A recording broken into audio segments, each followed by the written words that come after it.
Good morning, church. Probably afternoon right now. I think it is. Yeah, it is. It's This is Kevin Duclairon. It is 12:10 in the afternoon on Saturday, the 4th, I believe it is, of September, 2021, and I am now 50 years old. I've been saying it all week long, and excited that I'm here 4 days into my 50th birthday, and excited at the fact that I made it to 50. I'm sitting here on Southwest 5th and Southwest Jefferson. I usually do my videos over there across the street from the City Hall. That's City Hall right there. And so I decided to sit here and enjoy some lunch. And I'm finishing up my lunch and just eating some apples here. And I was literally rebuking the African American community because I heard something that was really foul. Somebody went into the city, and I guess they basically, I signed my name up for the New Testament Church, and I'm not sure if they went to the Secretary of State or they went into the city office and made copies or got copies of the paperwork that I had signed up with the city as a minister, and I guess they got copies from either the storage. I don't know where they got the copies from, but in any case, they crossed out my name and put, I guess, their name on it. I wasn't sure of the report. I kind of got pissed off because this has been done before, and my encouragement, my rebuke at first was, I don't understand these people. They've been here for 400 years and they sat in the seat of authority, of George Washington.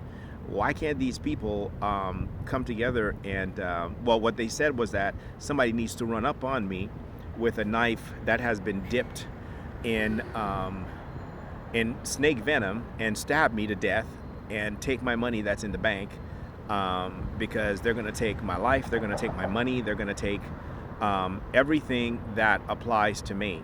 And I'm thinking, why would you want to do that? You've been here for 400 years. You mean to tell me that's the only thing you've become since you've been here is a people that runs up on people to kill them, is stab them, and take what is theirs? Why not go to the Native American Indian and or the U.S. government and buy 200 miles of land and establish a black city? Everything that goes into a city, it's not just a community but a city with that you can put on the map, or Black County, and it's predominantly you unite the blacks together. If you can't buy a state to have your own country, at least establish yourself as a city. But everything that goes into the city, right? The schools, the supermarkets, the housing, the apartments, the government, everything, but under the government of the United States, so that you're not posing yourselves as a threat to the government that's already here. So that's what I was just, sort of like babbling and talking out loud, but that was my solution.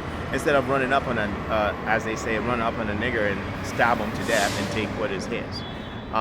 Bad move, to steal somebody else's life. I mean, I'm from the Caribbean. I have nothing to offer the American people. Everything that I have is a gift from the American government. Or from God, right? So, every perfect gift comes from above, coming down from the Father of lights. Speaking of which, last night I went to Pioneer Square Courthouse and gave a message.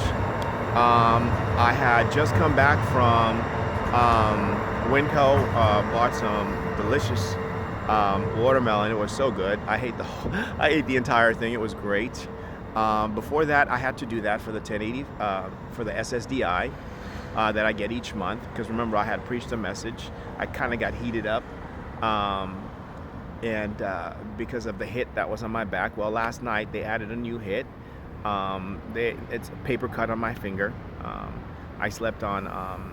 I couldn't pitch the tent because of the sermon that I had preached. The devil wanted it again. But I had to go out to 122nd and do that. Apparently, they didn't agree. The black community didn't agree, and whoever else was in agreement with them didn't agree. And it was set up, I guess, I don't know, there was some kind of a setup on a train for me to hear some music. But then when I got to the park here, NATO Park, something happened. There was some sort of altercation between a man and a woman, and I heard don't you people understand that there's a lot of murder going on, or something up to that effect. I went and used the restroom. When I was in the restroom, I heard two pops, pop, pop, as if somebody had been shot to death. And apparently, when I came out of the restroom, some vehicles were driving by, and I heard the same pop coming from the cars. So I kind of figured it was just a car rather than somebody being killed at the park. For a minute there, it looked like when I first got into the park that there was some sort of a vigil that had just ended, and I thought to myself, well, maybe whoever those groups were, they're not going to come back, and there'll be safety again. In any case, I walked out to Pioneer Square Park, and one of the songs that I heard on the radio when they were playing was "Friends, How Many of Us Have Them?" Friends, the ones you can depend on. And I kind of cringed because of the fact that I'm living in a country and in a city where I have no friends and everybody has turned against me.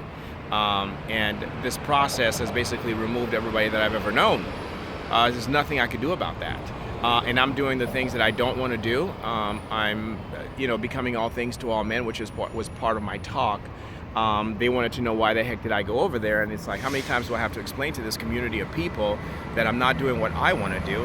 Earlier I spoke about the gospel of Satan and the gospel of God, but then in the evening I had to go and read James chapter 4, verse 1 through 4, and I used Paul's testimony as what James says, friendship with the world is enmity. Yeah, friendship with the world is enmity with God. I'm not going to explain the whole thing, but I use Paul's testimony to explain how he was on the road to Damascus. He was with a bunch of other people that supported him, who were his friends. But then when Jesus appeared to him, he got blinded, and right then and there, he was confronted, and he had to switch sides from Judaism to Christianity. The people who were with him heard him, but he lost their union and their relationship, right? Just like friendship with the world is enmity with God. We can become all things to all men, but we can't go back to being friends with the world, because the world is governed by the devil, right? And so I preached on that for probably a good 40 minutes or so, and afterwards went and bought something to drink, actually something to eat, some potato chips. And that was the night. But then I was told I could not pitch the tent. I had to stay up. They started coming out, and the black community started coming out. They started getting, you can feel the violence rising. And it just wasn't good for me. So I had to basically sit on a bench. And during the course of the night, they came out, I don't know how many times. The Apple Store security could probably tell you how many times they came out.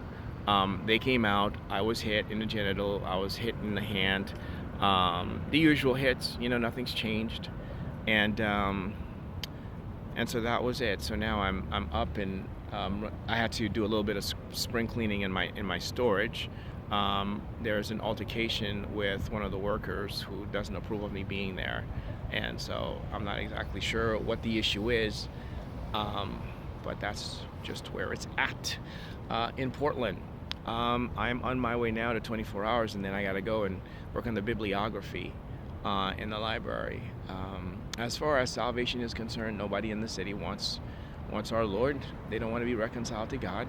They don't want to believe that the gospel is applicable to them. They basically just want to keep living the same life that they've always lived and point the finger at me. And it's like, if you're such a Christian, why are you doing that? And it's like, do you people not understand? We're not, if you see a Christian in a risque situation, or in a situation where it's like, why are you in here, or why are you doing that? Most of the time it's because that's who we're dealing with. That's what we're dealing with. Those are the people that are in our lives. Paul says, become all things to all men, but doesn't mean that we go back to living exactly as they were. Remember 2 Corinthians 6 says, come out from among them. Them who? Them who is the unbelieving, them who is in the world, them who is practicing all sorts of idolatry and morality. We're covered by the blood of Christ, right? We're covered by the blood of Christ according to Romans 8:1. And so we can become all things to all men, but we can't stay there. You know, the righteous man falls 7 times and gets back on his feet again. Anyway, I'm taking up a lot of time, and it looks like I'm preaching a sermon. Just wanted to bring you up to date from yesterday. And so now you have an idea of what's going on. I'm going to finish my apple as I walk now to 24 hours, which is that way. And that's the building, but it's on the other end on 4th Avenue. And I will talk to you later. You take care. And tomorrow's Sunday, so go to church. If the Lord wants me to go, I'll go. If not, then I'll be where He wants me to be. And you people have a good rest of your weekend. God bless.